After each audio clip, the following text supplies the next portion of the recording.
Jadi sandal yang begini dibalik, sandal begini dibalik. Simpel atau tidak simpel? Simpel. Dan itu melatih tawadhu. Makanya ada ulama, saya lupa namanya beliau.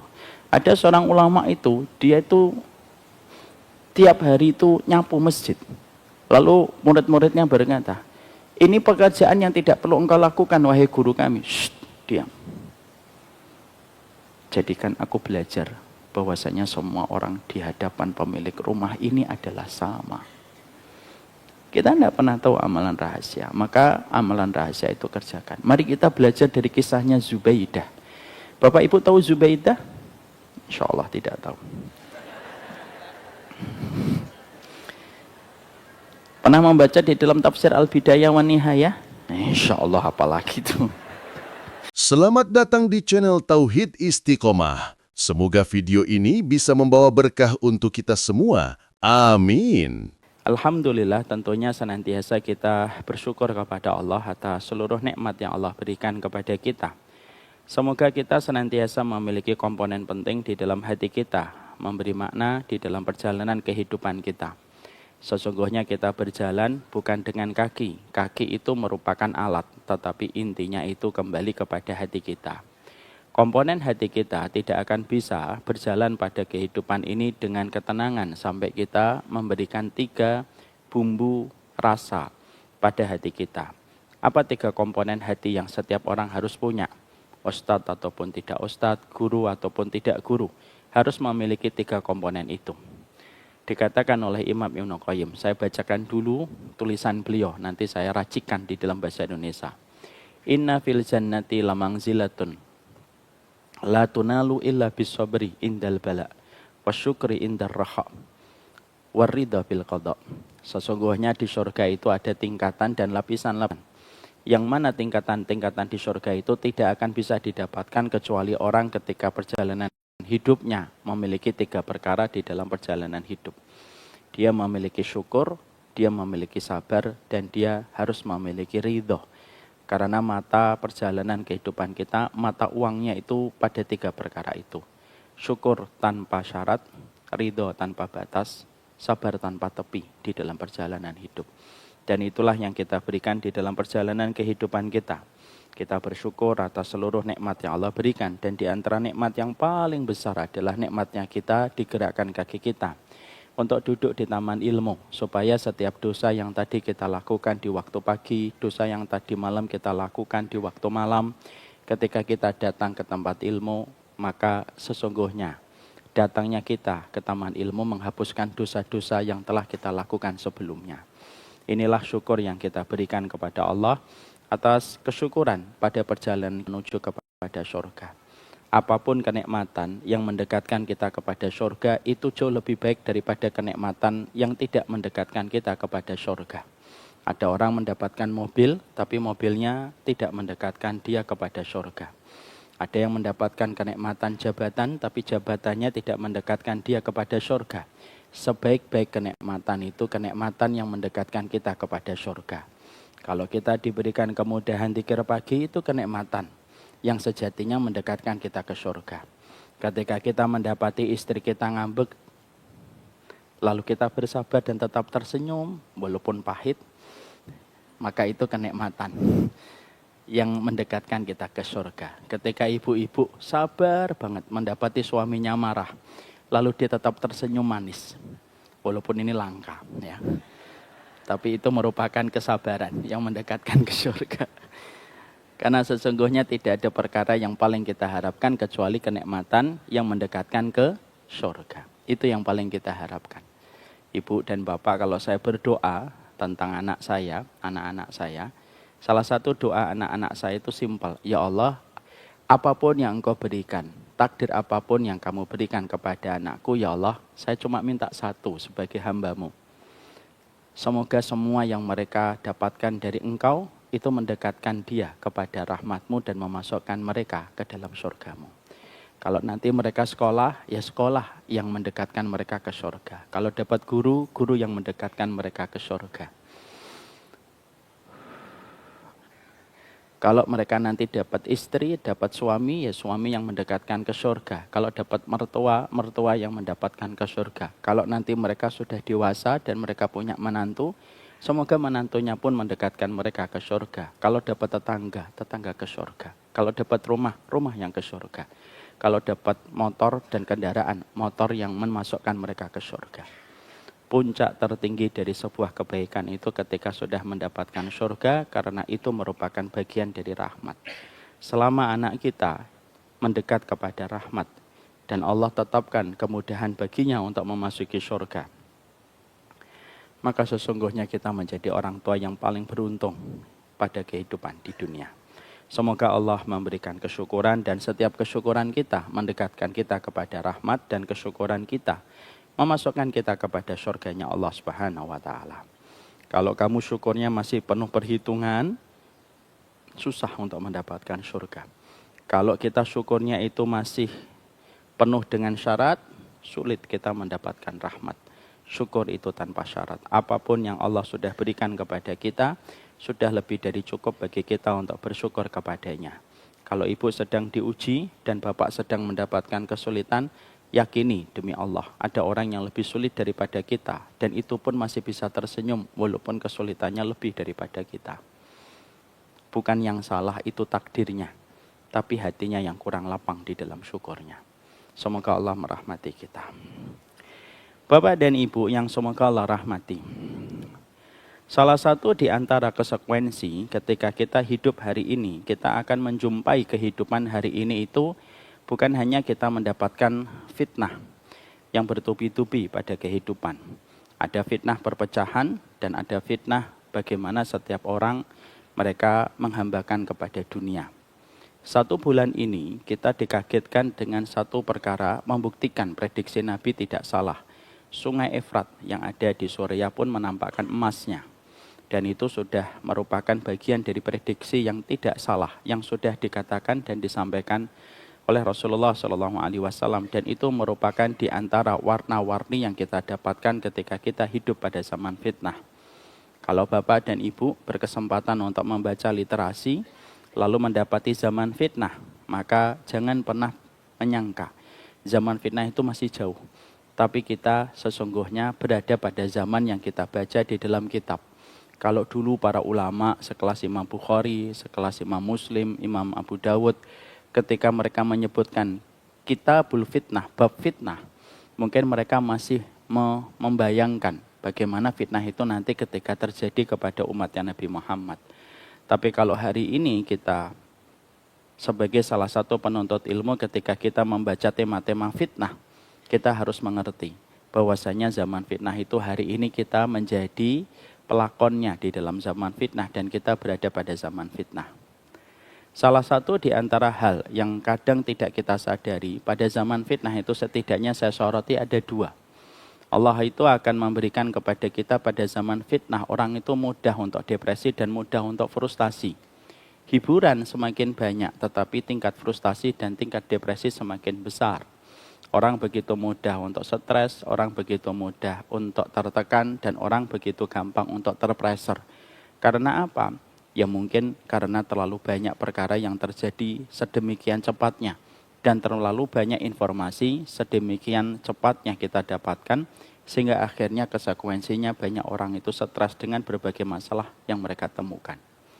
Makanya sampai Nabi mengatakan kalau kamu berada pada zaman fitnah, Rasulullah bersabda, la taqumus sa'ah hatta yamurra rajul biqabri akhihi fayaqulu ya laitani makanahu. Tidak akan terjadi hari kiamat sampai kamu nanti akan menjumpai. Tidak akan terjadi hari kiamat sampai kamu nanti menjumpai orang-orang yang mereka ketika melewati kuburan dari temannya, melewati kuburan dari sahabatnya, mereka itu berkata, andai saja aku mati dan menggantikan posisi temanku dan sahabatku di dalam kubur, maka itu lebih aku cintai daripada aku masih dihidupkan pada kehidupan di dunia. Orang-orang itu beranggapan dan berandai-andai bahwasanya kematian itu bisa menjadi solusi di dalam persoalan yang mereka jumpai di dalam kehidupan. Dan itu banyak. Kalau selama 3 tahun terakhir ini, terutama pasca pandemi, Banyak orang disinyalir kena penyakit mental atau yang sering disebut dengan mental illness. Maka pada dasarnya Nabi sudah memprediksi itu. Sehingga akhirnya di situ kita mendapatkan hari ini adalah zamannya. Begitu mudah kita jumpai dan begitu gampang kita dapatkan orang-orang yang mereka depresi di dalam perjalanan hidup. Yang kedua yang perlu saya soroti, ketika depresi ini berkaitan pada kasus yang kedua pula. Bahwasanya di antara konsekuensi ketika hidup pada zaman fitnah, maka kita akan sering menjumpai bagaimana kematian-kematian itu datang secara tiba-tiba. Sehingga membenarkan dari syairnya para ulama terdahulu, farubba min salimin mata bighairi illatin fakam min saqimin asha hina min ad-dahr.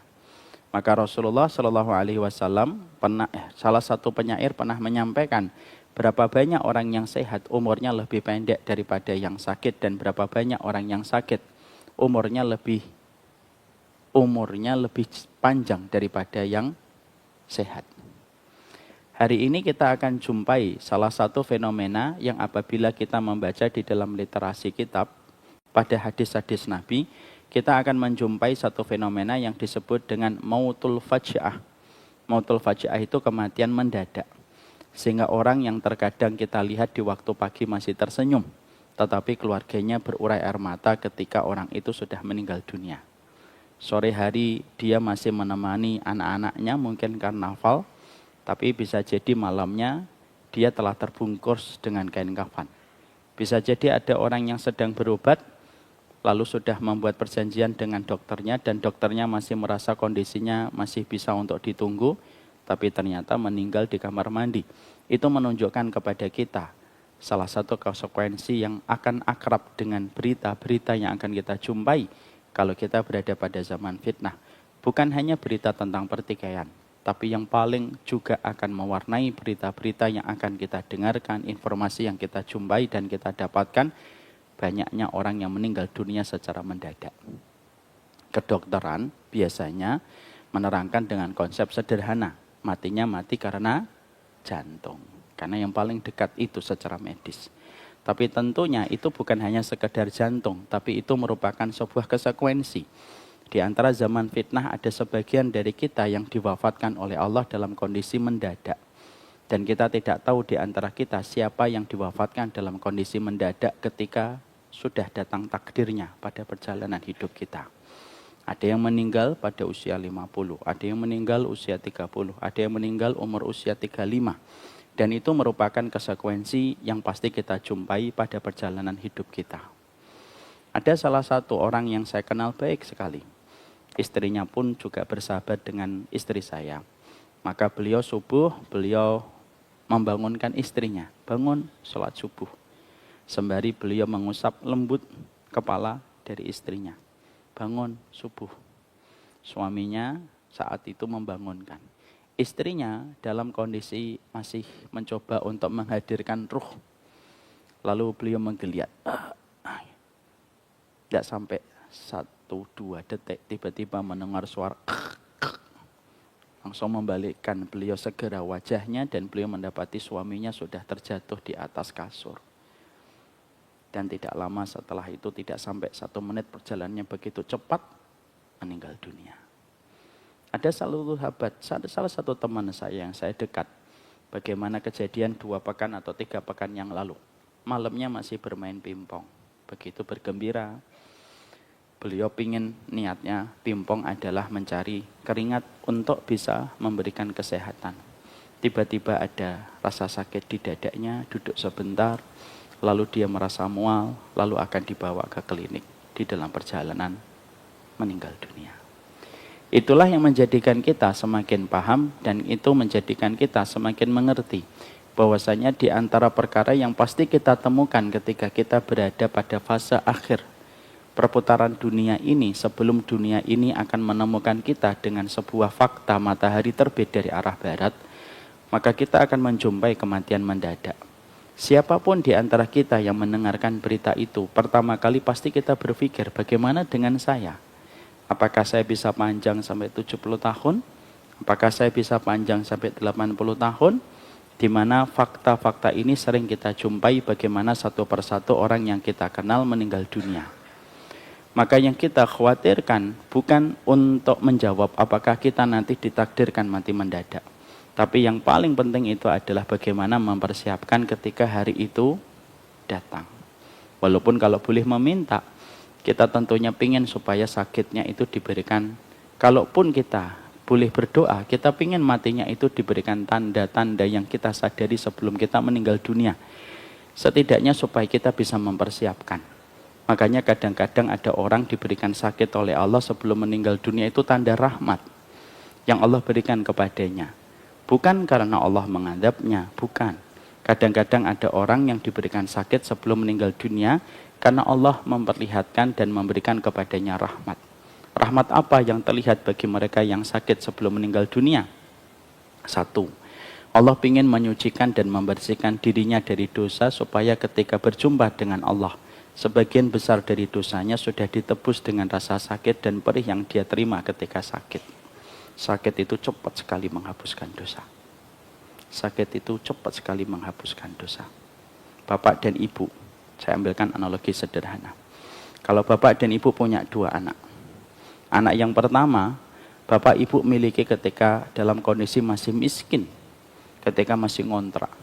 Sekolahnya saat itu akhirnya kita putus karena kita tidak kuat membayar uang sekolahan. Lalu akhirnya setelah anak ini gede dengan berbagai macam penderitaan yang dia rasakan, lalu kita kaya raya sebagai orang tuanya. Lalu punya anak yang kedua, dan anak yang kedua itu langsung merasakan kekayaan kita. Maka secara fitrah, mana yang lebih kita cintai? Anak pertama atau anak kedua? Anak pertama. Karena penderitaan yang dia pernah lewati menjadikan kita lebih cinta kepadanya. Walaupun tentunya kita tetap harus adil. Itu merupakan analogi sederhana. Ada orang yang terkadang sebelum wafat diberikan sakit oleh Allah. Karena sesungguhnya rasa sakit itu memudahkan perjalanannya nanti ketika berjumpa dengan Allah. Dia berjumpa dengan Allah, dan dia mandi terlebih dahulu untuk membersihkan kotorannya. Dan sesungguhnya sakit itu kayak proses kita mandi, membersihkan kotoran sebelum kita berjumpa dengan Allah. Sesungguhnya sakit itu bukan adab. Sesungguhnya sakit itu merupakan love language dari Allah kepada manusia. Makanya sering saya menyampaikan di banyak sekali kesempatan dan banyak sekali tulisan. Berapa banyak orang ketika berada di masjid, berapa banyak orang di dinding rumah sakit lebih khusyuk berdoa dibandingkan dinding masjid. Kenapa? Karena rasa sakit yang dia terima menjadikan dia tidak peduli lagi dengan apapun urusan dunia. Yang dia pedulikan antara dirinya dengan Allah. Orang sakit itu tidak mikir apa yang sedang viral di TikTok. Orang kalau sedang sakit itu tidak peduli dengan makanan apa yang sedang viral di Bekasi. Karena orang yang sakit itu fokus antara dirinya dengan Allah. Makanya betul kata Imam Qurtubi, pernah ingat saya membahas di sini, ada orang mukmin yang terkadang itu diberikan sakit terlebih dahulu supaya Allah punya alasan memandikan dirinya sebelum Allah nanti berjumpa dengan orang ini supaya tidak banyak dosa. Yang kedua, kenapa terkadang mati dalam kondisi sakit terlebih dahulu itu terkadang terasa betul rahmatnya Allah. Yang kedua, supaya kita bisa mempersiapkan. Supaya kita bisa mempersiapkan apa yang akan harus kita lakukan. Kita bisa beristighfar setiap waktu dengan rasa sakit. Kita bisa memberikan wasiat kepada anak-anak kita. Kita bisa mempersiapkan bagaimana kita nanti meninggal dunia dan apa yang kita inginkan. Itu terkadang lebih maksimal kita persiapkan ketika kita diberikan sakit terlebih dahulu. Bapak saya ketika sebelum meninggal dunia, pesannya itu ada beberapa pesan, tapi pesan yang selalu saya ingat adalah jangan berikan makanan untuk anakmu harta yang haram ya nak, gitu. Saya masih ingat sekali. Iya Pak. Ingat-ingat pesannya Bapak. Iya Pak. 4 hari setelah itu beliau meninggal dunia. Ada orang yang sakit itu terkadang terasa rahmatnya dalam kehidupan. Kalau boleh meminta, ya kita pengennya sih dalam kondisi bisa mempersiapkan. Tentunya dengan sakit yang tidak mengurangi rasa istiqomah kita kepada Allah. Tapi hidup terkadang tidak banyak memberi kita pilihan. Ada orang yang pinginnya diberikan tanda sebelum dia mati, terkadang dia mendapatkan kematian mendadak. Ada orang yang tidak ingin sakit, tapi justru mereka diberikan sakit oleh Allah terlebih dahulu. Tapi yang terpenting bukan pada pilihan kita, tapi yang terpenting adalah inilah yang menjadikan kita harus paham. Membahas kematian itu teramat penting, karena kalau kita berada pada zaman fitnah, antara kita dan hari kubur itu sangat terasa dekat. Kalau kita berada pada zaman fitnah, antara kita dengan alam barzah itu terasa dekat sekali. Bahkan lebih dekat daripada jempol kaki kita sendiri.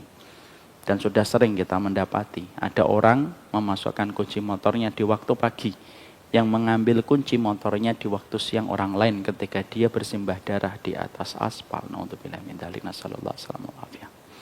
Itulah yang menjadikan kita semakin paham. Setan semakin menghiasi dunia. Hiburan itu bermacam-macam. Semuanya mengarah kepada syahwat dan zina. Dan semuanya mengarah kepada perkara supaya kita lupa dengan urusan dunia. Bapak Ibu apa tidak memperhatikan? Dulu kita ketika waktu 80-an, hiburan itu terbatas. Tapi itu aja sudah senang. Dulu ketika kita buka TV, ya tahun 90-an kita punya TV, atau yang suka nonton TV tetangganya. Apa sih acara yang paling kita sukai? Paling acara hari Ahad. Ada nasi daria. Udah senang banget kita. Dulu kalau di Jawa Tengah ada namanya PRPP, Pekan Raya Pembangunan, senang banget. Hiburannya terbatas betul. Tapi perhatikan, tahun 2025, hiburannya itu luar biasa. Hiburan pun ada di tangan kita, dan kita bisa milih hiburan apa yang kita mau. Padahal, di sisi yang lainnya, kematian pada zaman fitnah itu dengan alam barzah begitu sangat dekatnya dengan kita. Nah inilah yang menjadikan kita akhirnya paham betapa kita sangat bersyukur kita hidup pada satu agama yang bukan hanya menjadikan kita sebagai pelakon dunia, tapi kita beruntung sekali kita berada pada satu agama, kita berada pada satu sunnah yang menjadikan kita bisa menikmati dunia dengan cara yang halal, tapi bisa mempersiapkan yang terbaik untuk kehidupan kita di alam barzakh. Dan inilah yang menjadi pembahasan kita. Sekarang kita akan membahas part yang terakhir. Perkara yang melapangkan urusan kubur kita. Kita tentunya paham betapa pentingnya urusan kubur kehidupan manusia. Dan saya tidak akan bosan mengingatkan kembali. Kuburan itu merupakan salah satu terminal penting pada perjalanan kita ketika setelah meninggal dunia, ketika kita pasti melewati banyak terminal. Ada terminal kuburan, ada terminal kita berbangkit, ada terminal ketika kita beriringan, ketika kita digiring menuju kepada alam mahsyar. Artinya banyak sekali terminal-terminal yang pasti kita akan jumpai pada kehidupan kita setelah kita hidup di dunia. Makanya kita tidak bisa mengatakan bahwasanya orang yang meninggal dunia itu telah beristirahat. Karena pada dasarnya perjalanan panjang itu akan dia tempuh setelah orang itu meninggal dunia. Pada setiap terminal yang pastinya akan ditemui oleh setiap manusia ketika mereka meninggal dunia, maka part yang paling penting dan menentukan banyak kemudahan pada setiap terminal itu disebut dengan terminal kubur, atau kita sering menyebutnya dengan terminal barzakh. Siapapun yang di kuburan itu mereka mendapatkan kelapangan, mereka mendapatkan kenikmatan, maka terminal-terminal berikutnya akan dimudahkan oleh Allah dan mendapatkan kebaikan selama di terminal pertama dia selamat. Tapi kalau di terminal pertama sudah tidak selamat, dan ketika dia terminal pertama dia babak belur dengan berbagai macam hukuman, na'udzubillah min dzalik, maka sulit membayangkan terminal berikutnya akan mudah baginya kalau terminal pertama itu sudah mendapatkan banyak kesulitan. Itulah maksud dari apa yang dikatakan oleh Rasulullah Sallallahu Alaihi Wasallam. Innal qabra manzilatun min manazilil akhirah. Faman naja minhu fama ba'dahu aisar. Fa illam yanju fama ba'dahu asyad. Fima makna. Makanya Nabi sampai mengatakan sesungguhnya kuburan itu terminal di antara banyak terminal yang pasti akan dilewati oleh setiap manusia. Siapapun yang mereka selamat pada terminal pertama, maka setelahnya terminal-terminal berikutnya itu akan selamat. Tapi siapapun yang mereka tidak selamat pada terminal pertama, maka dia akan babak belur pada terminal-terminal berikutnya. Kalau terminal yang pertama saja tidak selamat.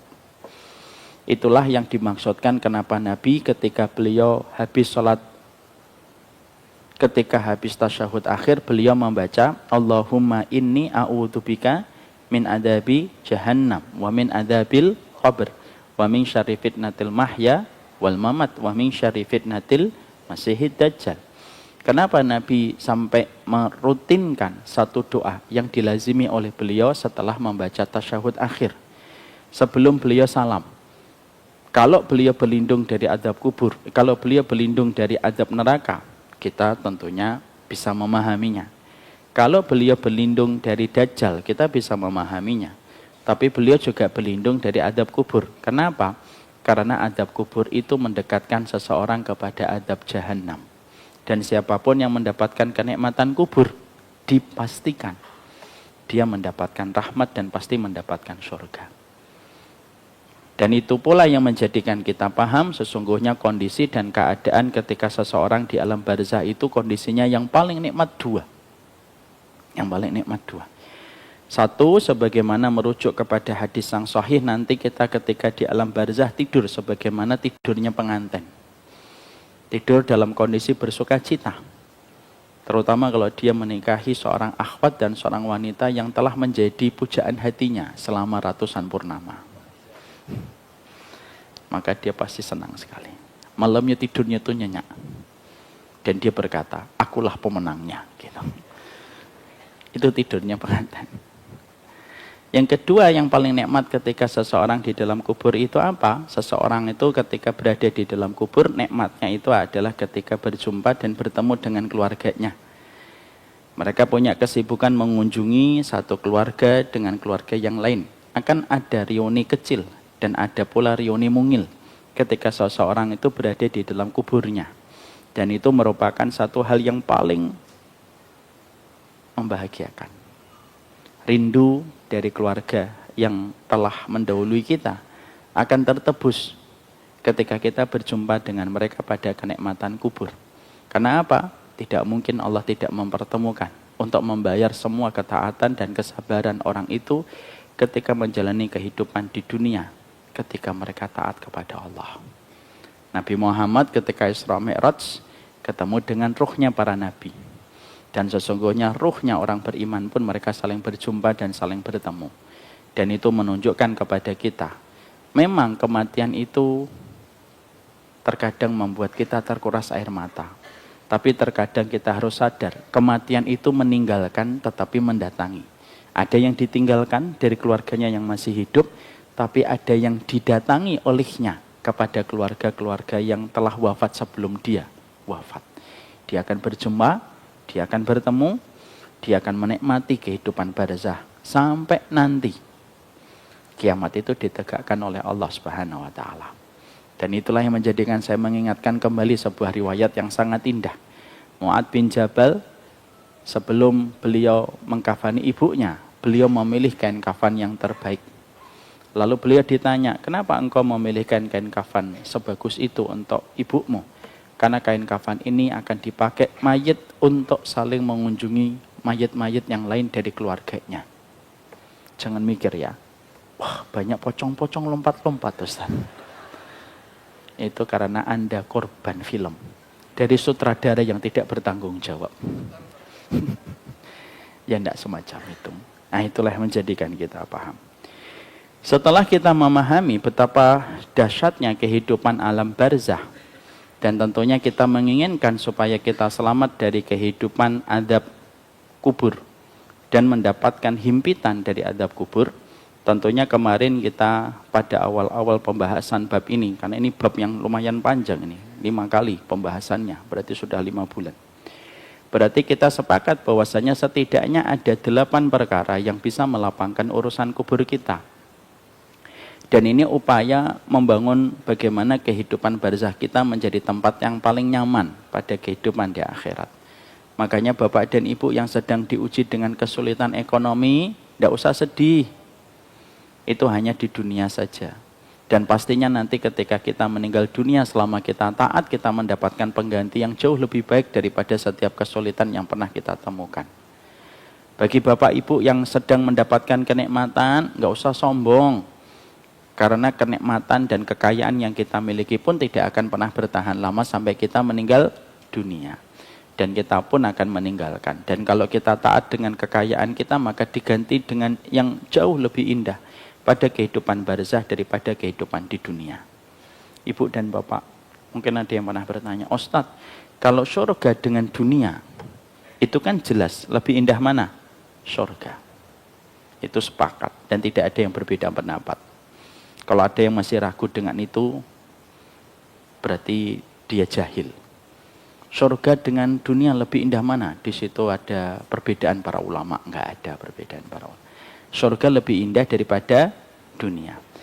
Yang berikutnya adalah barzah itu lebih indah daripada dunia atau dunia lebih indah daripada barzah? Hah? Maka jawabannya tergantung orang yang memasuki barzah.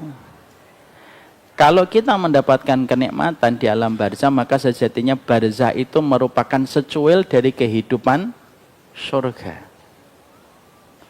Kalau kita tidak mendapatkan keselamatan di alam barzah, berarti kita mendapatkan secuil dari azab neraka. Tapi walaupun secuil, itu jauh lebih baik daripada kehidupan di dunia. Tidak mungkin fase berikutnya itu lebih buruk daripada fase sebelumnya. Kalau kita mendaki gunung, pasti pos yang kedua itu lebih indah daripada pos pertama. Kenapa? Pos yang kedua itu view-nya lebih jauh dan lebih indah daripada pos yang pertama. Orang kalau taat ketika di dunia, meninggal dunia, dia mendapatkan kenikmatan barzah, pasti lebih nikmat dan pasti lebih indah daripada dunia yang pernah dia lihat. Selama dia mendapatkan kenikmatan barzah. Maka itulah yang menjadikan kita harus mengerti. Berarti membangun rumah kita, rumah masa depan bagi seorang yang beriman kepada Allah, rumah masa depan bagi orang yang beriman kepada Allah, yaitu adalah rumahnya di alam barzah, sebagai rumah persinggahan, sebagai rumah tumbuh yang akan menjadi tempat singgahnya sebelum nanti mendapatkan sebuah rumah sejatinya yang dia dapatkan di surga, selama mereka mendapatkan keridhaan dari Allah Subhanahu wa Ta'ala. Sekarang mari kita bahas 8 perkara yang kita hari ini tinggal tersisa 2. Kita mengulang kembali 6 perkara yang bisa membangun kebaikan pada kehidupan rumah singgah kita di alam barzah, melapangkan rumah kita ketika kita di dalam kubur. Kita membahas 6 poin penting. Yang pertama, ketika kita memiliki akidah yang kuat dan kita mati di atas akidah yang kuat tanpa tercampur dengan kesyirikan. Dan ini sudah kita bahas. Yang kedua, yaitu ketika kita berakhlak yang baik, tidak banyak menyakiti orang dan tidak banyak menzalimi orang. Karena setiap kezaliman yang kita pernah berikan di dalam perjalanan hidup kita, dibayar kontan oleh Allah di dunia dan dibayar kontan pada kehidupan di akhirat, dimulai dari azab kuburnya. Terutama kalau yang kita zalimi orang yang beriman dan orang yang solih kepada Allah, itu semakin berat. Apalagi yang kita zalimi seorang ulama, itu jauh lebih berat. Tidak salah kalau ada perkataan luhumul ulama masmum, dagingnya para ulama itu beracun. Jangan pernah menodai kehormatan seorang ulama. Ya. Hari ini kadang saya mendapati ada orang itu terkadang mengomentari ulama semau-maunya, hanya karena ulamanya tidak sesuai dengan pendapatnya. Jangan mendolimi orang lain, terutama mendolimi orang solih, terutama kalau mereka menjadi walinya Allah.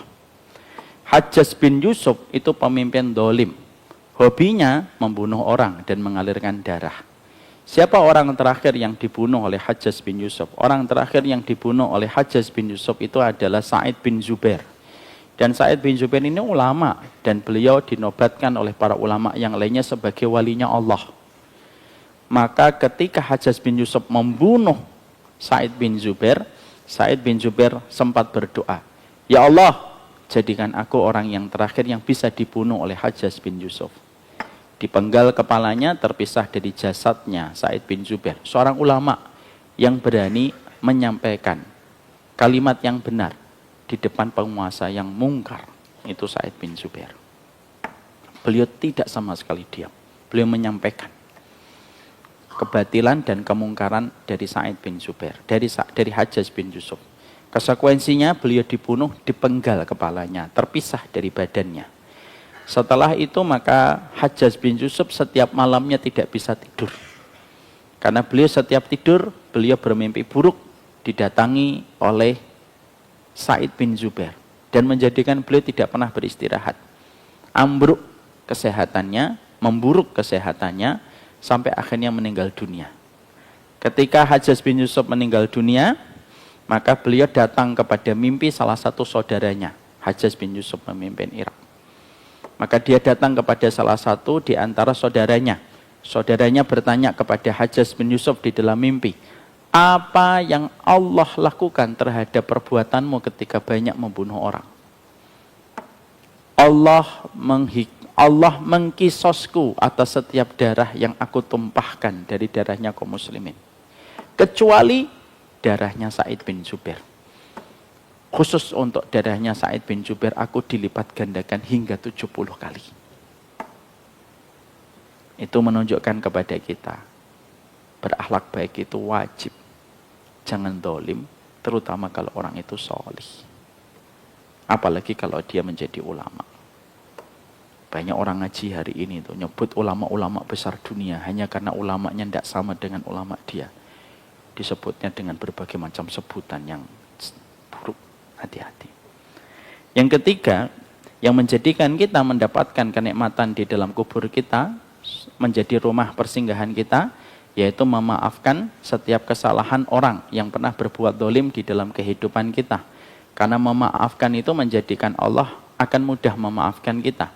Semakin berat kamu memaafkan, semakin sulit kamu akan diampuni oleh Allah Subhanahu wa taala. Kita membaca surat An-Nur 22. Allah menyampaikan teguran lembut kepada Abu Bakar ketika Abu Bakar pernah terdolimi dengan seseorang yang bernama Mistah bin Usasah. Maka Allah mengingatkan Abu Bakar supaya Abu Bakar mudah memaafkan. Wal ya'fu wal yasfahu. Ala tuhibbuna ayaghfirallahu lakum? Maka hendaklah kamu memaafkan berlapang dada. Apakah kamu tidak suka kalau dosamu dimaafkan juga oleh Allah? Makanya kita mendapati dan kita menjumpai bagaimana nanti pada kehidupan di akhirat ada dua orang berdiri di pengadilan Allah. Perhatikan Bapak dan Ibu, ini hadis bagus banget untuk saya juga. Dan qadarullah hadis ini saya dapatkan setelah saya mendapatkan doa dari salah satu jamaah. Nanti saya ceritakan doanya. Hadis itu menceritakan ada dua orang nanti ketika berdiri di pengadilan Allah, maka dua orang ini pernah bersengketa ketika di dunia dan salah satunya mendolimi dia. Maka orang yang terdolimi mengatakan, ya Rabb, sesungguhnya fulan mendolimi saya, menyakiti saya. Hari ini aku minta keadilan. Bukankah hari ini hari keadilan? Bala, hari ini hari keadilan. Maka berikanlah pahalanya dia untukku, timpakanlah dosaku untuknya. Atau semua perbuatan yang aku hadapi dari apa yang dia perbuat dan sepak terjangnya ketika di dunia. Sekarang ya Allah, hari ini adalah hari ketika semua orang membutuhkan pahala. Maka Allah mengatakan iya. Allah perlihatkan kepadanya tiba-tiba surga yang begitu indah, megah. Maka orang itu ketika melihat surga tersebut begitu indahnya dan begitu megahnya, dia sempat terdistraksi sebentar. Dia bertanya, ya Rabb, ini istana begitu indahnya dan begitu megahnya. Untuk siapa istana ini? Untuk para nabimu dan para rasulmu? Allah menjawab, bukan. Untuk para syuhada? Bukan. Untuk siddiqin? Bukan. Untuk siapa ya Allah? Untuk kepada hambaku yang didolimi oleh hambaku yang lainnya, tetapi dia memaafkan hamba yang mendolimi dirinya. Maka seketika orang itu berkata, ya Rabb, kalau seindah ini istana yang kau janjikan, aku maafkan ya Allah. Selama aku mendapatkan istana seindah ini di syurgamu. Ini menunjukkan kepada kita, inilah keutamaan memaafkan. Hadis ini Bapak dan Ibu, saya dapatkan Justru ketika saya habis chatting WhatsApp dengan seorang bapak-bapak, kalau tidak salah beliau dari Malang. Beliau pada saat itu tiba-tiba ketika saya pasang status, beliau mengomentari status saya di WhatsApp.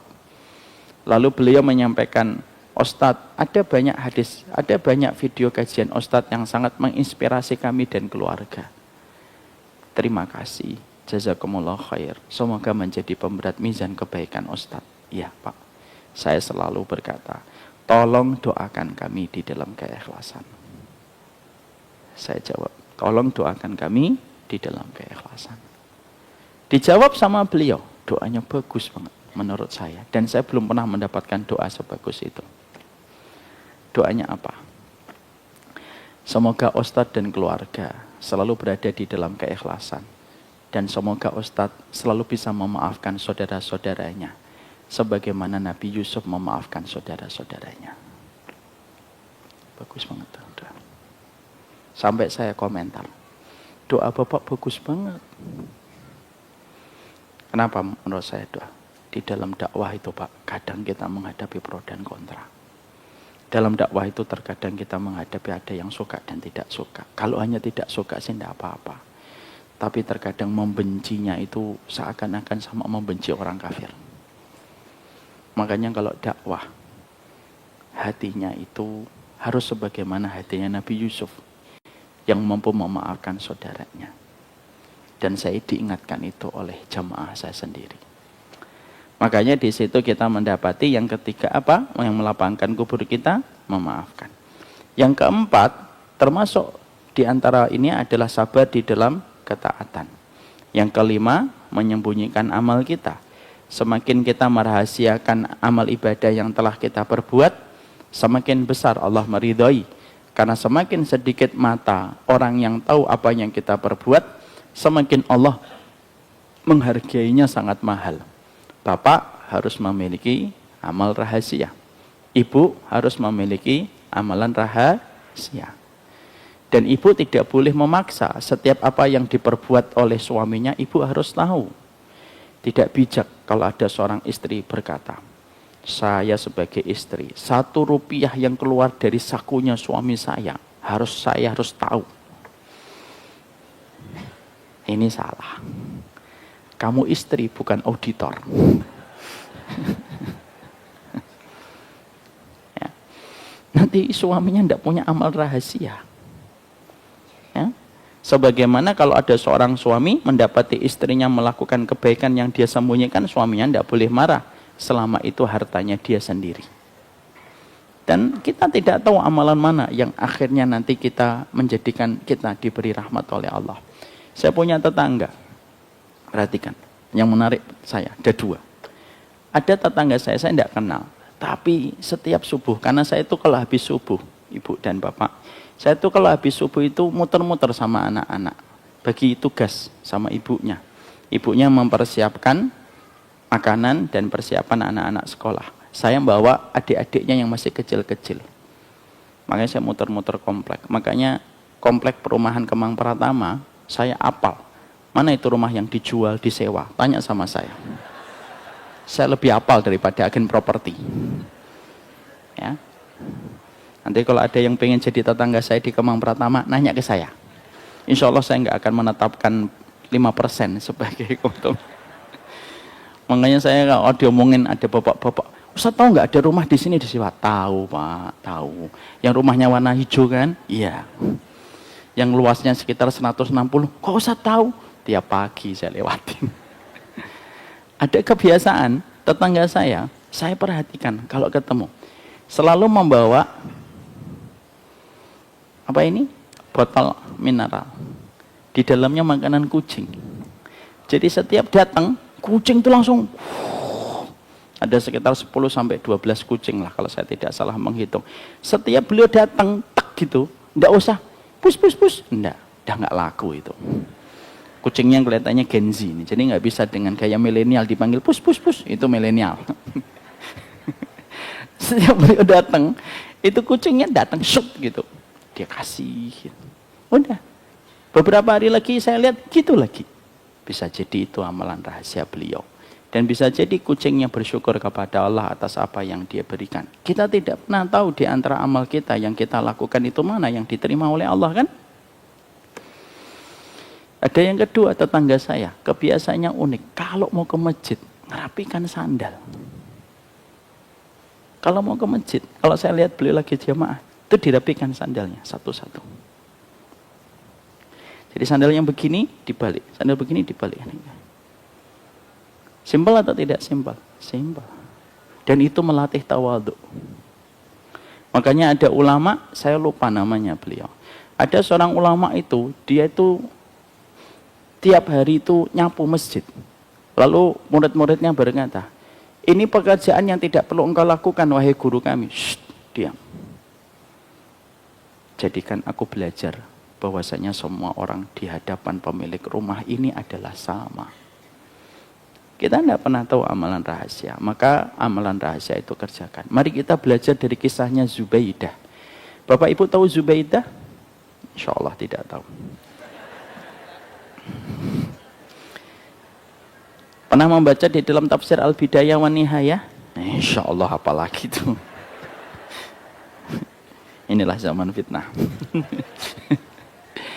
Kalau kita pernah membaca di dalam tafsir Imam Ibnu Katsir, ada seorang wanita yang bernama Zubaidah. Zubaidah itu seorang wanita kaya raya yang pernah memberikan bantuan setiap haji dengan ribuan dinar dan dirhamnya yang dia bagikan kepada jamaah haji. Kalau kita pernah haji dan kita pernah umrah, kita pernah melihat bendungan di sekitar Safa Marwah, di sekitar Mina itu, Mina Arafah itu, ada bendungan air yang selalu TL-nya mengatakan inilah bendungan yang dibangun oleh Zubaidah, seorang wanita kaya raya yang mewakafkan sebagian besar dari hartanya untuk menjamu tamu-tamunya Allah setiap tahun. Saking mulianya hati Zubaidah. Tapi ketika meninggal dunia, Zubaidah itu datang melalui mimpi saudaranya. Ketika datang melalui mimpi saudaranya, maka saudaranya bertanya, apa yang Allah berikan kepada engkau, wahai Zubaidah, dengan seluruh uang yang telah engkau wakafkan? Seketika Zubaidah berkata, tidak ada yang tersisa, karena semuanya hangus oleh riya dan kesombongan. Tapi Allah masih merahmatiku. Merahmatiku itu apa? Merasa kasihan dengan aku. Dan Allah menerima amalku yang aku lakukan sebelum subuh dan habis subuh. Amalan sholat witirnya dan zikir paginya. Yang dengan itu Allah merahmati dan mengasihani aku. Makanya Pak dan Ibu, maaf ya sedikit keluar. Konsep tertinggi dalam cinta itu dikasihani. Orang Indonesia itu sukanya malah salah paham. Saya nggak mau dikasihani. Justru konsep tertinggi itu dikasihani. Karena kalau kita menerjemahkan rahmat, rahmat itu artinya dikasihani. Tapi kita kembali kepada riwayat tadi, itulah yang menjadikan kita paham. Itulah kenapa merahasiakan amal itu latihan berat bagi para wali-walinya Allah. Saya ulang kembali. Menyembunyikan amal itu latihan berat untuk para wali-walinya Allah. Karena amal itu sekali kelihatan, begitu berat kita harus menanggungnya dan begitu berat kita harus menjaganya setiap waktu. Paling mudah, rahasiakan. Tutup, kerjakan. Ya. Tapi pastikan bahwasanya amalan-amalan itu yang tidak menimbulkan fitnah. Jangan sampai dengan alasan merahasiakan amal, melakukan sesuatu yang menjadi fitnah. Ya. Yang berikutnya, yang keenam, ridho kepada takdir yang sudah kita pelajari. Sekarang yang ketujuh, apa perkara yang menjadikan kuburan kita menjadi lapang di dalam kehidupan ketika kita membangun rumah persinggahan kita? Pada terminal yang pertama ketika kita di alam barzah. Karena sesungguhnya setiap manusia ketika mereka di alam barzah, mereka mendapatkan tempat persinggahan. Dan tempat persinggahan ini begitu sangat istimewa karena menentukan perjalanan kita pada terminal berikutnya. Yang ketujuh, termasuk di antara perkara yang sangat menjadikan kita dimudahkan untuk membangun rumah pada tempat persinggahan kita itu adalah ketika kita hidup dengan hati yang senantiasa zuhud. Orang yang zuhud itu merupakan orang-orang yang mereka tidak melekat dengan dunia. Orang yang sejatinya mereka senantiasa mampu untuk menjaga dan mengatur hati dan jiwanya pada urusan dunia. Mereka tidak melekat kepada urusan dunia, mereka tidak menempel pada urusan dunia. Semakin mereka tidak melekat kepada dunia, semakin menjadikan wafatnya dimudahkan oleh Allah dan semakin menjadikan nikmatnya kubur dia peroleh ketika dia tidak terlalu melekat dengan kecintaan pada dunia secara berlebihan. Ketika kita memahami zuhud itu merupakan perkara yang bisa menjadikan seseorang itu mendapatkan pengganti dengan rumah persinggahan yang sangat nikmat ketika mereka di dalam kubur. Sekarang mari kita bedah dulu. Arti zuhud itu apa? Karena banyak di antara kita masih salah kaprah tentang konsep zuhud. Dan banyak di antara kita yang masih salah di dalam memaknai kata zuhud. Tidak sedikit dari kita memaknai bahwasanya zuhud itu merupakan amalan fisik. Padahal zuhud itu bukan amalan fisik, tetapi amalan hati, bukan amalan fisik. Banyak orang yang mereka mendefinisikan zuhud itu ketika kamu fakir, ketika kamu pakaiannya compang-camping. Ataupun ketika rumahnya berdinding bambu. Ataupun ketika motormu hanyalah motor yang butut dan pakaianmu bolong-bolong. Maka itu dikatakan zuhud. Kalau kita mendefinisikan zuhud itu adalah ketika rumahmu berdinding bambu. Dan ketika kamu melihat motor bututmu dan motor bututnya seseorang, lalu kamu kategorikan dengan kata-kata zuhud, berarti pemahaman kita tentang zuhud kurang benar dan tidak sebagaimana yang seharusnya. Karena zuhud itu bukan amalan fisik, tetapi zuhud itu amalan hati. Kalau kita mengkategorikan bahwasanya zuhud itu merupakan amalan fisik, bahwasanya kita harus miskin, rumah kita berdinding bambu, dan kita beralas kaki, dan kita beratapkan langit ketika tidur, dan beralaskan bumi ketika kita terlentang, berarti Nabi Sulaiman itu tidak zuhud. Padahal Nabi Sulaiman itu diberikan oleh Allah kekayaan yang luar biasa, dan kekuasaan yang sangat luar biasa, sampai beliau mengatakan, Hada min fadli Rabbi. Kalau sampai Nabi Sulaiman tidak zuhud, apa mungkin orang yang tidak zuhud dipilih untuk menjadi Nabi dan Rasulnya? Ya tidak mungkin, karena salah satu syarat untuk menjadi Nabi dan menjadi Rasul selain sabar, dia harus zuhud. Karena zuhud itu syarat dicintai oleh Allah. Oleh karenanya berarti terbantahkan bahwasanya zuhud itu tidak ada hubungannya dengan kemiskinan.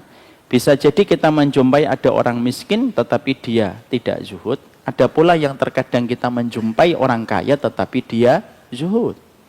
Karena sekali lagi, zuhud itu bukan masalah dunia. Karena dunia itu netral, tergantung siapa yang menggenggamnya. Makanya dunia itu bisa disifati kebaikan ketika yang menggenggamnya orang yang taat. Dan dunia itu bisa menjadi tercela ketika yang menggenggamnya itu orang yang bermaksiat. Jangan salah menilai dunia, karena dunia itu bisa memiliki dua makna, tergantung siapa yang mendapatkan dunia itu. Maka akhirnya kita harus mengetahui, sebagai syarat untuk melapangkan kuburan kita, kita harus memiliki sifat yang zuhud di dalam perjalanan kita di dunia. Maka zuhud itu disampaikan oleh Imam Ibn Rajab, Imam Ibnu Qayyim. Itu setidaknya memiliki 3 makna. Dan kita harus mengetahui 3 makna itu ketika kita ingin untuk tahu apa artinya zuhud di dalam perjalanan hidup kita. Sekali lagi ya, yang miskin belum tentu zuhud, yang kaya belum tentu tidak zuhud. Saya ambilkan satu contoh. Semoga Allah merahmati Bapak ini. Saya, kalau jam 4, kalau misalkan andanya jam 4.15 itu kan jam 4 sudah siap-siap. Udah bawa motor atau bawa mobil kalau sama anak-anak mempersiapkan di garasi. Kadang-kadang saya jam 4 itu menjumpai ada orang yang mereka ngorek-ngorek sampah, dari jam 4 sudah ngorek-ngorek sampah. Mencari apa yang bisa dijual dari tumpukan-tumpukan sampah. Terkadang saya itu tidak pernah bosan kalau ketemu saya ngomong, Pak, subuh Pak, tinggal 10 menit lagi sholat subuh. Saya pernah ngomong, pakai sarung saya kalau mau sholat subuh. Hanya tersenyum getir saja terkadang. Ya gitu. Tapi nanti sampai jam 5, sampai setengah 6 gitu. Ketika saya pas muter-muter, beliau terkadang juga tidak datang ke masjid. Di sisi yang lainnya, terkadang saya kalau datang ke masjid, banyak orang yang mereka, bukan banyak, ada 1-2 orang yang mereka itu pakai Mercedes, bagus. Tapi jam 4 itu sudah berada di sop pertama masjid. Dan sudah khusyuk dia berzikir. Apakah yang salah Mercedesnya? Apakah yang benar itu tumpukan sampahnya? Ya bukan. Tumpukan sampah tidak pernah menjadikan kamu jadi benar. Mercedesmu tidak menjadikan kamu salah. Tapi apa yang kamu lakukan setelah itu yang baru menjadikan kita paham kita salah atau benar. Dinding bambu rumahmu tidak langsung otomatis menjadikan kamu benar. Lantai marmermu tidak secara otomatis menjadikan kamu tercela. Itu semua tergantung bagaimana kita memaknai dunia. Tapi sebelum kita jelaskan 3 pengertian, itulah yang kita harus pahami. Zuhud itu bukan masalah penampilan fisik. Jadi kalau misalkan ada orang datang gitu jalan kaki, sandalnya swallow yang sudah sekitar 7 tahun, yang warna hijau tinggal biru, lalu kita komentari, zuhud banget gitu. Sering kan? Nah, ini yang ketawa-ketawa ini, orang yang sering mengucapkan itu. Maka itu tidak benar, belum tentu orang yang miskin itu zuhud. Tapi banyak enggak orang miskin yang zuhud? Orang miskin lebih mudah zuhud dibandingkan orang kaya. Dengan satu syarat. Orang miskinnya paham ilmu. Makanya kalau bapak dan ibu saya tanya, mana yang lebih utama? Kaya yang bersyukur atau miskin yang bersabar? Jangan jawab langsung. Cirinya penuntut ilmu itu sebelum jawab mikir dulu.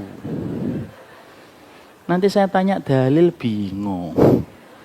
Siapa yang menjawab kaya yang bersyukur? Angkat tangan. 1, 2, 3, 4. 4 doang di antara 200 lebih ini. Siapa yang menjawab kaya yang bersyukur? Angkat tangan. Yang jawab juga sedikit. Udahlah, nggak usah ada kajian. Majelis ilmu nggak jelas. Ditanya sama gurunya nggak ada yang jawab. Maka sesungguhnya para ulama mereka memiliki jawaban yang berbeda. Maka sesungguhnya ada yang mengatakan sabar. Miskin yang bersabar itu lebih afdal. Itulah kenapa Nabi memilih miskin diwafatkan dalam kondisi miskin. Sebagian ulama mengatakan bukan, tetapi kaya yang bersyukur. Kenapa? Karena agama ini butuh bahan bakar. Dan bahan bakarnya itu dari kekayaan orang-orang solih ketika mereka punya kelapangan rezeki. Tapi di antara 2 pendapat itu, saya Umar Mita Abu Basam tidak memilih di antara kedua pendapat itu. Ustadz milih yang mana? Saya memilih pendapat yang ketiga. Kalau ibu ada yang memilih pendapat 1, silahkan. Tidak usah mengatakan saya Ustadz sesat. Kalau bapak ada yang milih yang kedua, silahkan. Tapi tidak usah mengatakan saya syubhat. Saya memilih pendapat yang ketiga. Apa pendapat yang ketiga? Tergantung siapa yang paling bertakwa di antara keduanya. Oh, itu mau saya sudah tahu Ustaz. Kenapa nggak jawab? Jadi terkadang ada 2 orang yang disamakan antara orang yang miskin bersabar dengan orang kaya yang bersyukur. Kadang disamakan, kadang dilihat bagaimana ketakwaannya. Makanya maaf, belum tentu yang kaya itu tercela kalau ternyata dia bisa memberi manfaat yang banyak. Belum tentu yang miskin itu lebih buruk, tapi terkadang dia memiliki kesabaran. Dan Allah yang paling tahu takaran-takaran kita. Dan Allah sudah menyampaikan berulang-ulang. Yang kaya belum tentu mulia, yang miskin belum tentu hina. Sedikit keluar dari topik saya sampaikan. Ini penting untuk saya, penting untuk bapak dan ibu. Sebelum nanti saya jelaskan zuhud. Yang ingin saya sampaikan, jangan mencintai anakmu hanya karena dia kaya, dan jangan membenci anakmu hanya karena dia tidak lapang hartanya. Paham di sini, Ibu? Saya itu condong sama anak saya pertama, Ustaz. Kenapa, Bu? Ya kalau sekali transfer itu, Ustaz, 340 juta, Ustaz. Tapi Tapi saya diuji sama anak saya nomor 3 Ustadz. Ya kenapa Bu? Jarang transfer. Jangan. Kita tidak pernah tahu di antara anak kita manakah yang mereka nanti memberikan manfaat yang besar dalam kehidupan kelak kita di akhirat. Bisa jadi anakmu yang miskin adalah orang yang paling tulus mendoakanmu di dalam sepertiga malam. Tapi bisa jadi ada anakmu yang memberikan kamu transferan, tapi bisa jadi di dalamnya penuh dengan harta yang syubhat dan haram. Paham di sini? Supaya kita tidak terbawa dengan gaya orang tua kapitalistik, bahwasanya semuanya diukur dengan harta. Ini ada kisah nyata. Sebelum saya sampaikan kisah nyata itu, saya sampaikan dulu ada salah satu ayat yang penting untuk menyampaikan kita. Tolong dibuka.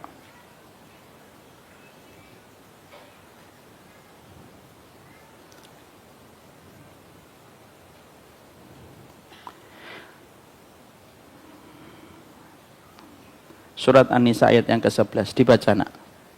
Untuk ayat yang mana? Pinjam sama bapak di sebelahnya. An-Nisa ayat yang ke-11. Atau bapaknya suruh baca. Artinya aja.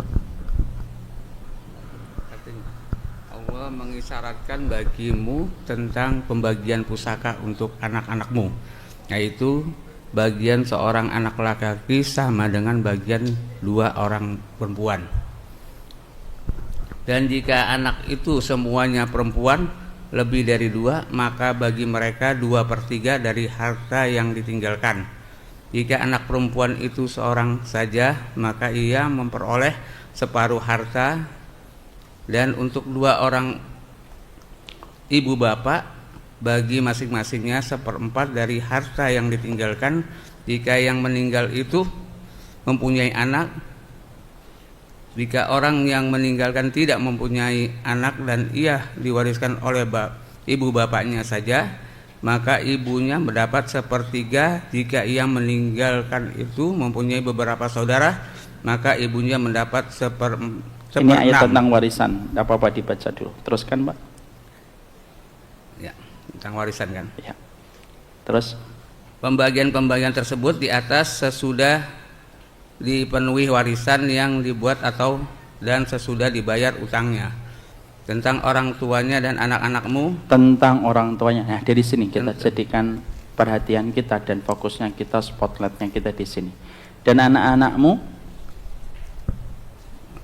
Tentang orang tuamu dan anak-anakmu, kamu tidak mengetahui siapa di antara mereka yang lebih dekat banyak manfaatnya bagimu. Ya, lihat di sini. Allah mengatakan la tadruna ayyuhum aqrabu lakum naf'ah. Di antara anak-anakmu, kamu tidak akan pernah tahu di antara anak-anakmu manakah yang paling banyak nanti memberikan manfaat kepada kamu nanti di akhirat. Bisa jadi ada anak yang menurut kita secara akademis nomornya, rankingnya 23, muridnya 20.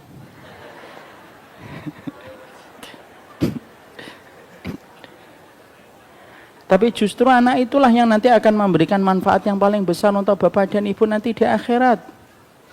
Bisa jadi ada anak menurut kita paling cantik dan setiap kita jalan sama dia itu, Masya Allah saking cantiknya, kita dikira bibinya.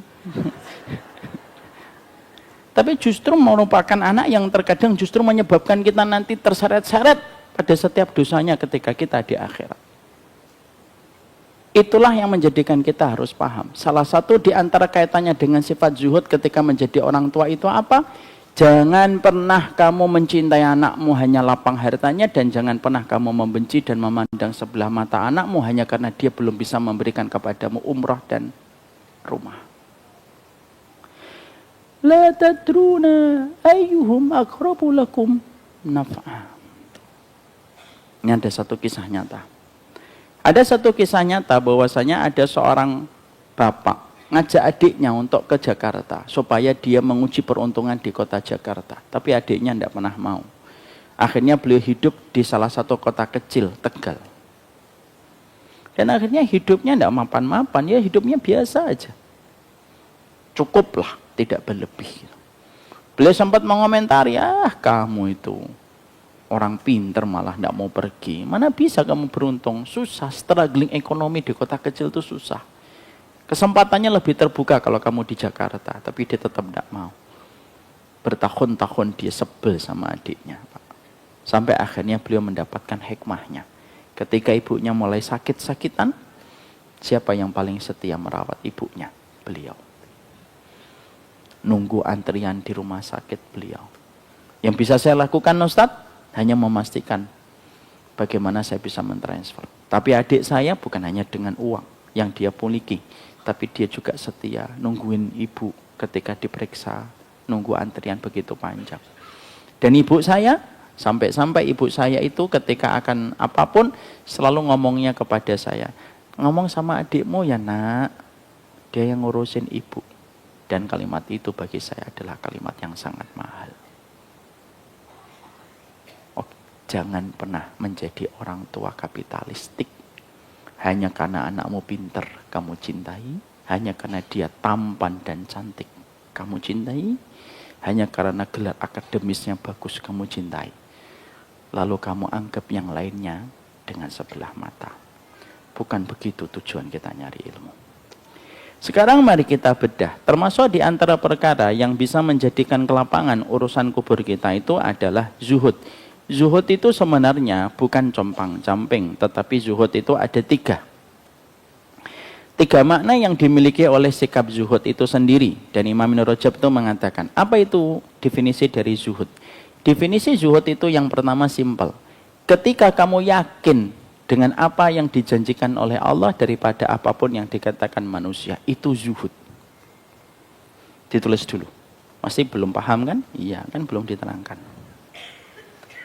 Jadi sesungguhnya zuhud itu adalah sikap yakin kamu kepada janjinya Allah, lebih kamu yakini daripada kamu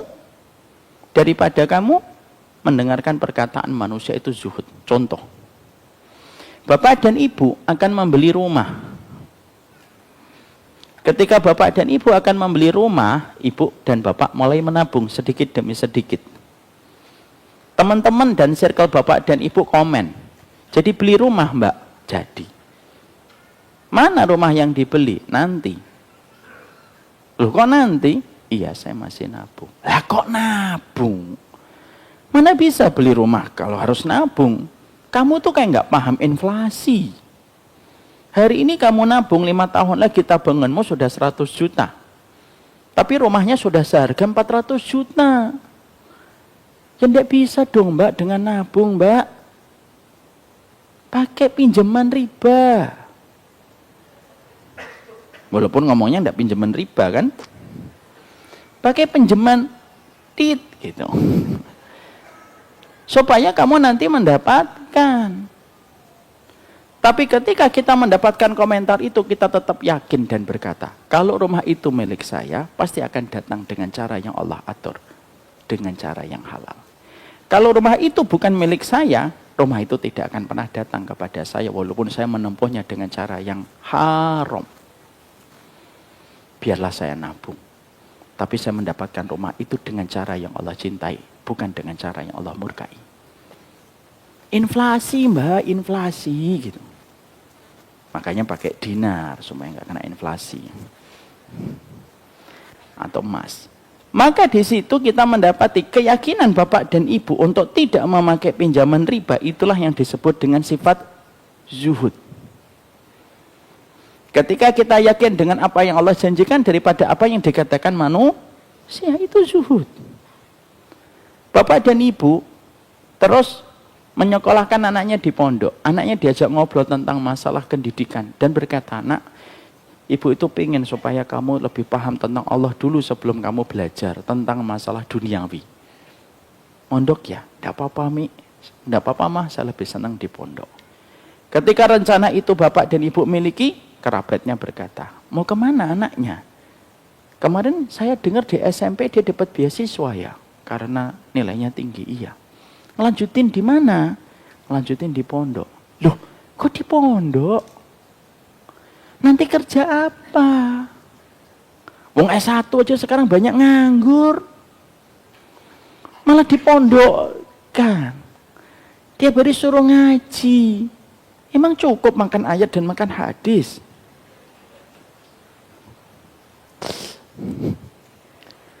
Kalau itu pernah terjadi, maka bapak dan ibu tetap tersenyum dan mengatakan sama orang tersebut, enggak, insya Allah anak saya kalau dekat dengan Al-Quran tidak akan ditinggalkan oleh pemilik alam semesta. Masya Allah. Tetap yakin dipondokkan? Yakin.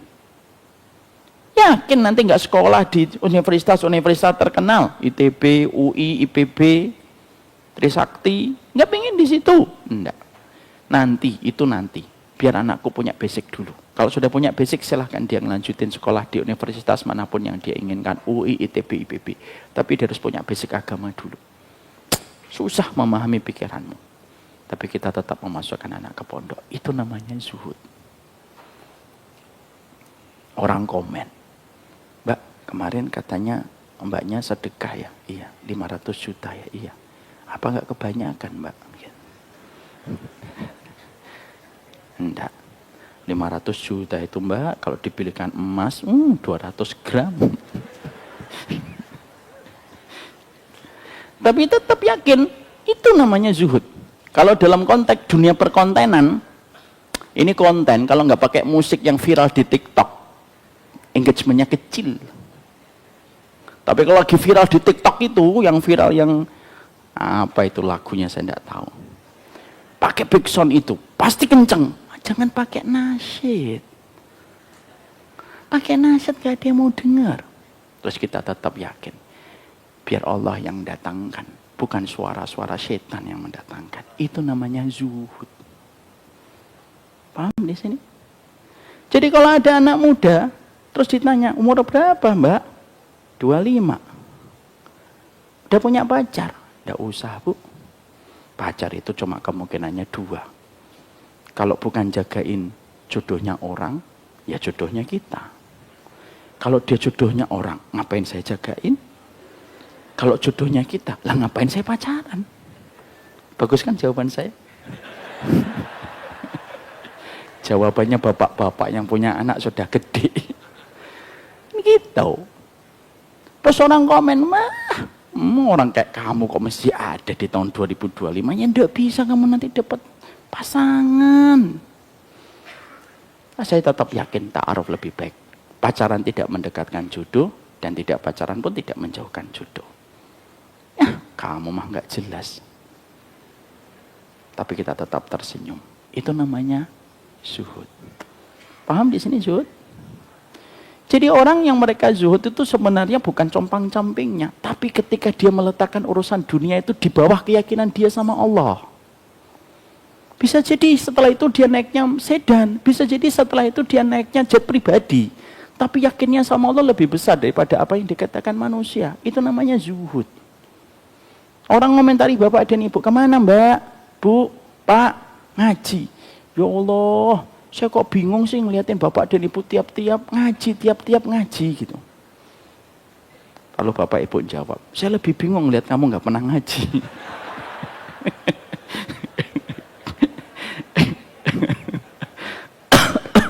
Maka itu yang disebut dengan zuhud.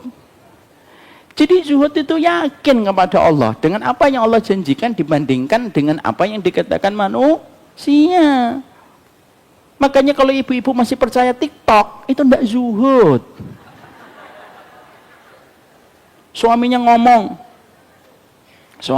sudah ya Mi, lupakan apa yang pernah menjadi kesalahanmu. Shh, ingat ya, istri bisa memaafkan, tapi tidak bisa melupakan. Perkataan siapa Mi? TikTok. Itu ndak zuhud, Bu, ndak zuhud itu namanya. Gimana sih perempuan disuruh minta maaf lalu bisa mengatakan saya bisa memaafkan, dia bisa melupakan. Terus Allahnya di mana? Paham di sini?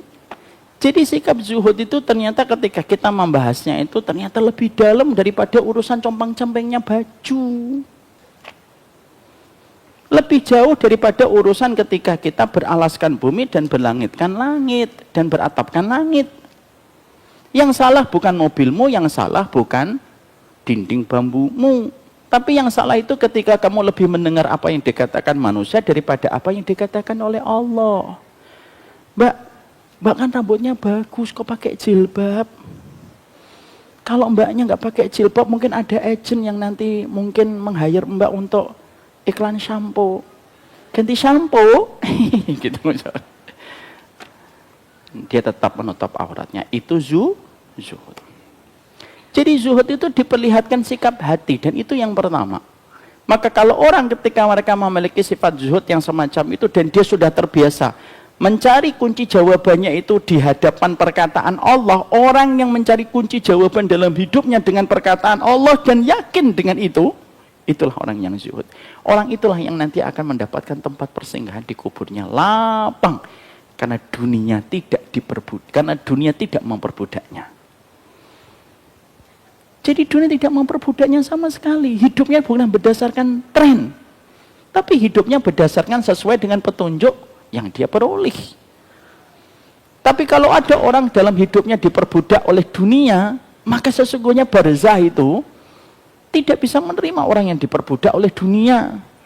Barzah itu menerima orang yang mereka memperbudak dunia dengan caranya. Dan cara kita memperbudak dunia bukan meninggalkan dunia, bukan. Cara memperbudak dunia itu tunduk dengan apa yang kita pelajari dari ilmu, bukan ilmu kita tunduk kepada dunia. Itu cara kita memperbudak dunia. Jadi jangan salah, oh memperbudak dunia berarti saya mengharamkan dunia. Salah, karena Nabi tidak pernah mengaibkan Utsman bin Affan. Kalau dunia itu tercela, Nabi mengaibkan Utsman bin Affan. Kalau dunia itu tercela, Nabi mengaibkan itu Abdurrahman bin Auf. Tapi pernah nggak Nabi mengaibkan Utsman bin Affan dan mengaibkan Abdurrahman bin Auf? Nggak pernah. Bahkan Nabi memuji berulang-ulang Utsman bin Affan dan Abdurrahman bin Auf. Bahkan Umar bin Khattab pun orang yang kaya dan lapang hartanya dan meninggalkan berapa ribu dinar untuk anak keturunannya. Bahkan Umar bin Khattab mengatakan, aku lebih suka meninggalkan harta yang cukup kepada keturunanku, supaya keturunanku bisa beriman tanpa mereka bisa menjadi beban bagi kehidupan keluarga yang lain. Itu Umar bin Khattab. Jadi disitulah kita akhirnya memahami bahwasanya memperbudak dunia itu bukan meninggalkan dunia, tapi mengatur dunia dengan petunjuk yang kita dapatkan. Keyakinan kita kepada Allah daripada apapun yang dikatakan manusia, itulah yang disebut dengan sikap zuhud. Sehingga akhirnya sebaik-baik zuhud itu adalah mereka yang diberikan kekayaan dan mereka mampu untuk zuhud. Seburuk-buruknya orang yang istidraj itu apa? Orang miskin yang tidak taat, itu seburuk-buruk istidraj. Kalau orang kaya tidak taat, itu istidraj atau tidak? Istidraj. Tapi istidrajnya lebih ringan. Yang paling parah itu sudah miskin tidak taat. Nah, itu yang seburuk-buruknya istidraj. Sehingga akhirnya yang pertama yang kita dapatkan dan kita peroleh adalah sikap zuhud. Itu satu yang pertama.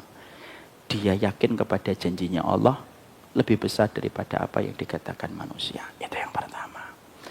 Yang kedua, sikap zuhud itu apa? Sikap zuhud yang kedua itu adalah orang itu ketika mendapatkan musibah, maka setiap dia mendapatkan musibah, maka dia lebih ridho balasannya di akhirat dibandingkan balasan di dunia.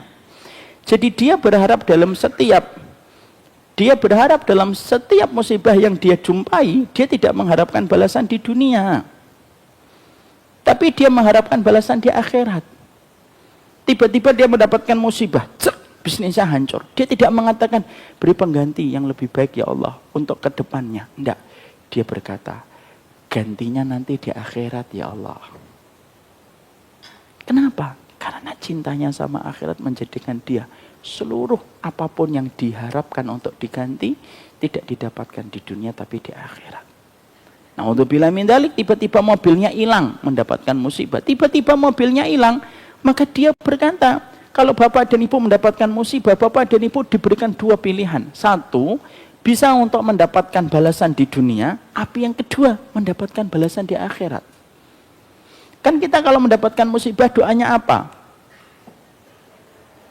Innalillahi wa inna ilaihi raji'un. Setelah itu apa? Innalillahi Innalillahi wa inna ilaihi raji'un. Allahumma jurni fi musibati wa akhlif li khairam minha.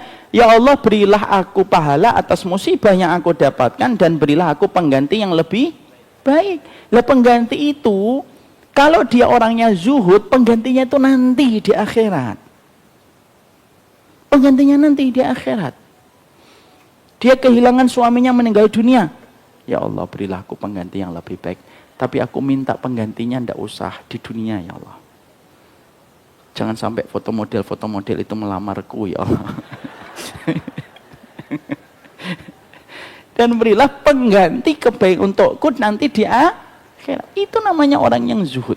Sehingga setiap musibah yang dia jumpai justru menambah ketebalan dia untuk mempersiapkan kehidupan akhiratnya. Dan setiap musibah itu menjadi sebuah investasi kebaikan akhirat. Makanya sebagaimana yang kita jumpai dan kita dapati kayak Ubay bin Ka'ab. Ubay bin Ka'ab itu ibu dan bapak. Masya Allah, kan saya sudah pernah menyampaikan. Ubay bin Ka'ab itu ketika mendengar Nabi SAW berdoa. Apa doanya Ubay bin Ka'ab? Rasulullah itu kan bersabda, la tasubbul humma fa innal humma yukaffirus sayyi'at. Janganlah itu apa itu? Apa ya? Kira-kira ini. Kira-kira jeruk. Biar saya minum dulu ah.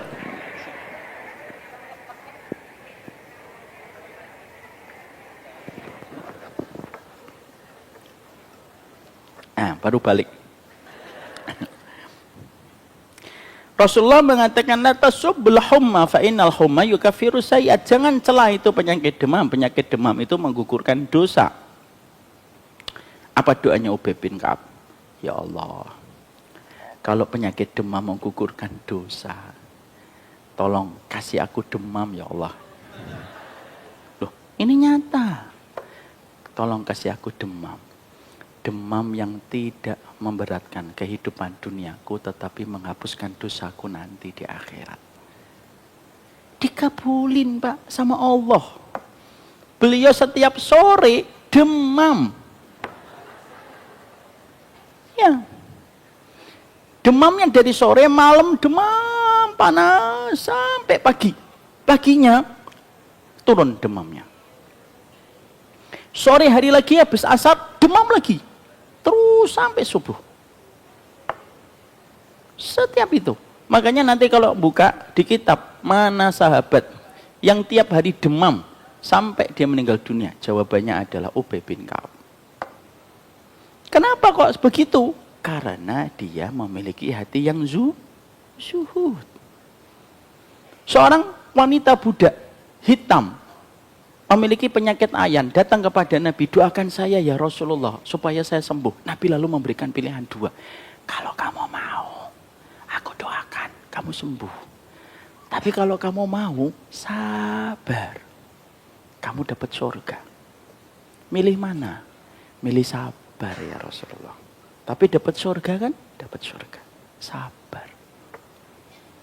Maka perempuan budak itu jalan sebentar balik lagi kepada Nabi. Tapi satu lagi ya Nabi, aku minta didoakan. Apa?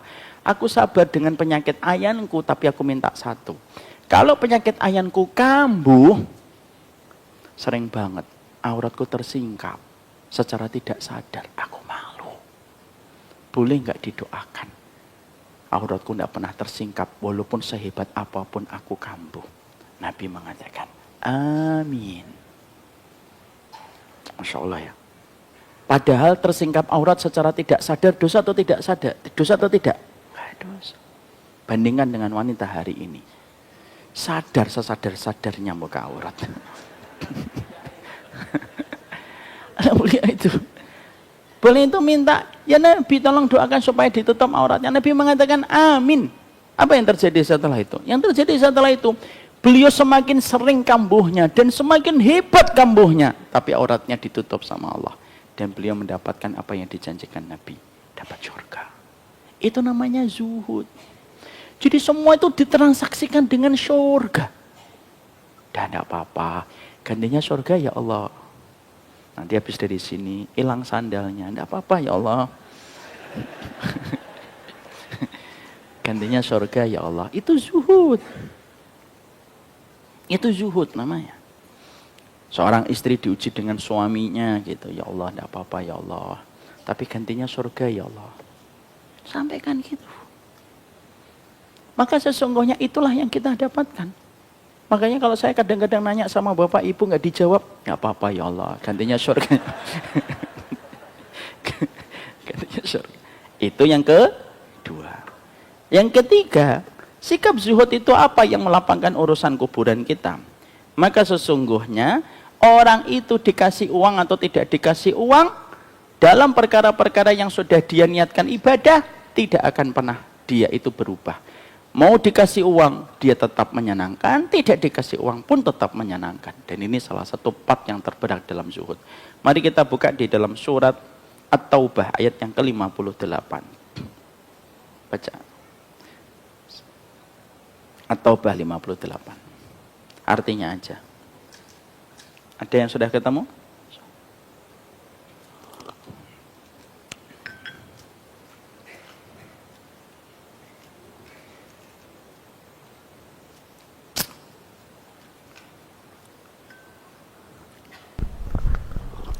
Dan di antara mereka ada orang yang mencelamu tentang pembagian zakat. Jika mereka diberi sebagian dari pelan-pelan Pak. Jika mereka diberi sebagian darinya. Jika mereka diberi sebagian darinya itu harta. Kalau mereka diberi harta apa? Jika mereka diberi sebagian dari harta, mereka bersenang hati. Mereka senang. Ya. Dan jika mereka tidak diberi sebagian darinya, dengan serta mereka menjadi marah. Jadi indikator orang yang zuhud, indikator orang yang tidak ada zuhud di dalam hatinya sama sekali itu apa? Semuanya berdasarkan pesanan. Kalau ada uang, semua senang. Tapi kalau tidak ada uang, semua marah. Sehingga akhirnya mereka selalu berjalan pada kehidupan di dunianya ini berdasarkan kepada uang. Sehingga semua muamalah itu selesai dengan kata uang. Semua muamalah itu diselesaikan dengan uang. Sehingga kalau diberi dia ridho, kalau tidak diberi dia tidak ridho. Sehingga akhirnya mempengaruhi terus perjalanan di dalam kehidupannya semacam itu setiap waktunya. Sehingga indikator lapang dan sempitnya itu bukan berdasarkan apa yang dia inginkan ketika mengharapkan dari Allah, tapi semuanya berdasarkan kepada kesenangan yang dia dapatkan dari sejumput faedah uang dan harta. Fa'in u'tu, kalau mereka diberi, radu. Kalau mereka diberi, maka mereka seketika akan ridho. Tapi ketika wa illam yu'tau minham idahum yaskhatun. Kalau mereka tidak dikasih, mereka marah. Kan ada orang-orang yang kita khawatir bahwasanya semoga kita juga terhindar dari sifat ini. Orang-orang yang mereka itu terkadang melakukan sesuatu itu memang tidak perlu semuanya harus dengan totalan uang. Karena terkadang ketika memiliki sudah sifat zuhud, Allah itu memberikan kepadanya hadiah tidak disangka. Berapa banyak kita mengatakan tanpa pamrih, tapi justru dapat balasan itu lebih besar daripada yang kita harapkan. Saya tutup ini pembahasan zuhud ini dengan sebuah penjelasan yang bagus banget. Ada kisah nyata di Surabaya. Ada Pak, seorang bapak-bapak. Ada bapak-bapak tukang becak di Surabaya. Penghasilan dia sehari itu tidak sampai 50.000. Tapi keinginannya pengen haji. Bapak dan Ibu bisa membayangkan sehari 50.000 kurang. Haji itu berapa tahun? Reguler itu sekarang berapa? 50 juta. Jangan bicara haji furoda, tambah jauh. Reguler aja jauh. Tapi uniknya tukang becak ini, mungkin kisahnya ini pernah Bapak dan Ibu baca, pernah viral dulu. Tapi beliau itu istimewa betul hamba-nya Allah yang ini nih. Hamba Allah ini, hamba-hamba Allah yang soleh itu tidak pernah selesai memberikan pelajaran untuk kita. Apa beliau? Beliau itu, Masya Allah, beliau itu punya kebiasaan kalau hari Jumat itu sedekah. Tapi karena tidak punya uang, sedekahnya itu tenaga. Siapa yang naik becaknya hari Jumat free, nggak usah bayar. Masya Allah, berat banget itu. Tapi itu contoh yang bagus banget. Dia ditanya, kenapa sih kamu kalau hari Jumat nggak mau Pak? Ya kalau semuanya dipakai uang, terus kapan saya sedekahnya? Akhirnya dari Sabtu sampai Kamis, dia betul-betul nyisihkan itu 5.000, 10.000 gitu. Dan setiap hari Jumatnya dipakai untuk nyukupin kebutuhan dia dan keluarganya. Hari Jumat free, dia tidak mau dibayar. Qadarullah. Allah yang menakdirkan. Ada orang kaya raya Jakarta dulu adalah orang Surabaya. Pingin untuk mengulang lingkaran memori di Surabaya. Ketika beliau pingin mengulang memori di Surabaya, maka beliau naik becak. Di antara ribuan tukang becak di Surabaya, yang dipilih oleh beliau tukang becak itu. Tanpa beliau tahu kalau tukang becak itu kalau hari Jumat gratis. Naiklah becaknya mengeliling kota Surabaya. Keliling-keliling kota. Selesai dia ngulang masa-masa kecilnya, senang, turun, keluarkanlah uang warna merah. Berapa itu? Tahu aja ibu-ibu insya Allah. Padahal bapak-bapaknya nggak ada yang jawab. Ibu-ibunya 100 Ustaz.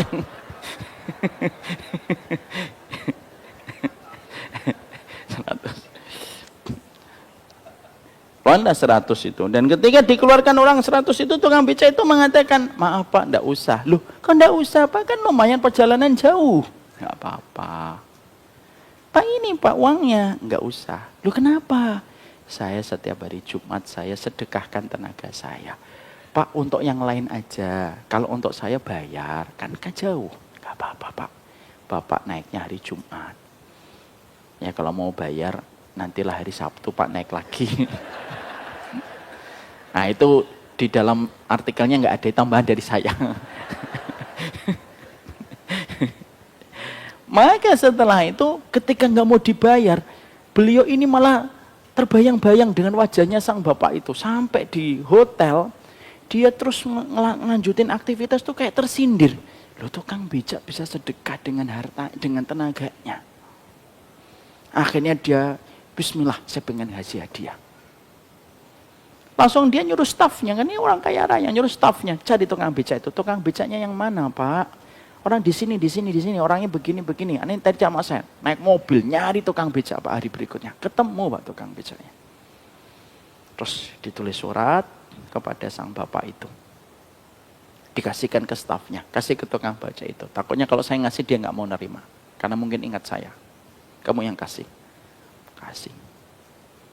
Dibuka suratnya. Hadiahnya apa Pak? Haji.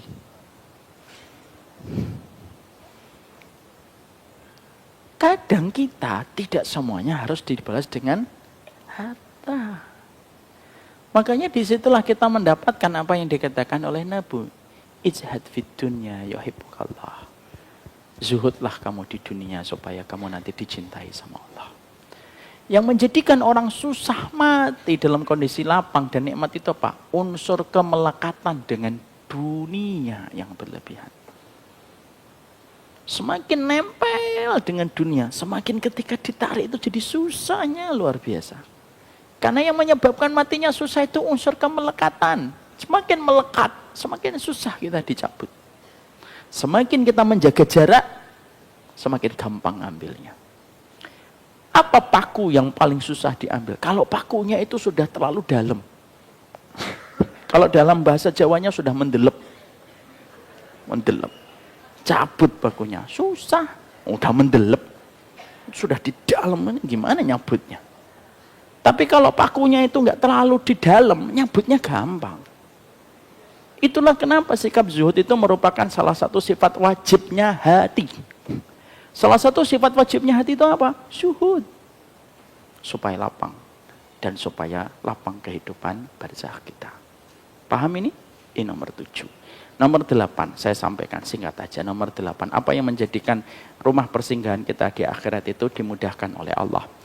Yang ke-8 itu adalah diampuni dosa-dosa kita tepat sebelum kita meninggal dunia. Makanya Bapak dan Ibu, kalau waktu kita terbatas, dan permintaan kita banyak, mintalah satu, diampuni dosa-dosanya oleh Allah. Kalau dosa-dosa kita sudah diampuni oleh Allah, nikmat kuburnya, lapang barzahnya, selamat nanti di akhiratnya, surga tempatnya. Selama kita diampuni dosa-dosanya oleh Allah. Saya kira pembahasan itu sudah mewakili, tidak usah sampaikan panjang lebar. Berarti pembahasan yang melapangkan kubur sudah selesai. Jadi nanti kita melanjutkan materi berikutnya pada bulan depan. Dan insya Allah bulan depan kita kembali kepada pekan sebelumnya. Kita biasanya pekan berapa? Pekan 2 insya Allah. Semoga Allah merahmati kita dan memberkahi kita dalam kesempatan ini.